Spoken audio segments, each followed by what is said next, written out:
for any strategy to have a chance of success, you have to have the support of senior management. So how do you think about engaging the boss in this process? The absolute key is early and often.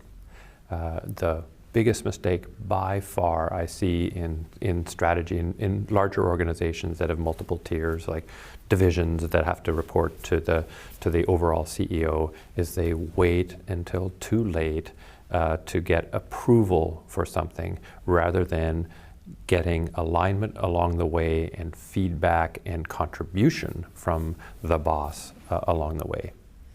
And so again, this can work against our natural instinct. Our natural instinct is to wait until we have quite a buttoned up point of view and a beautiful slide deck, and to go in and get the boss's buy-in to how we're thinking about it.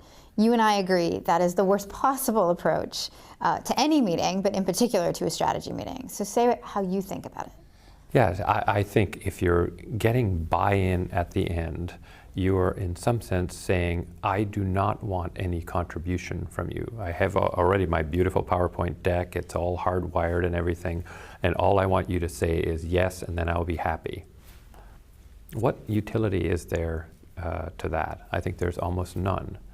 What I'd rather have is the boss who's there because he or she has got lots of experience, a broad perspective on the overall company, to early on be contributing with their ideas. So I would say it's a mistake to go any further in the process than generating possibilities before you go to the boss. Once you've got your possibilities, it's a great time to go to the boss and say, we were considering this problem.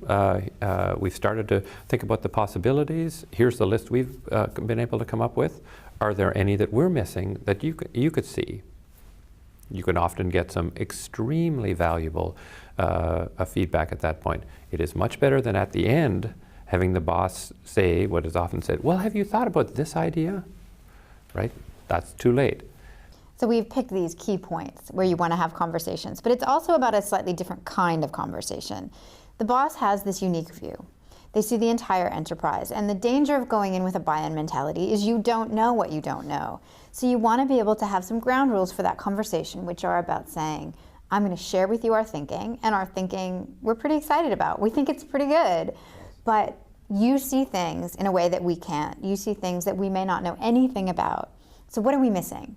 What are you curious about? What do you want to ask us? And it really is about setting a different kind of conversation between leaders of the organization and the most senior leaders, a different way of thinking about what a conversation between those groups look like. Absolutely.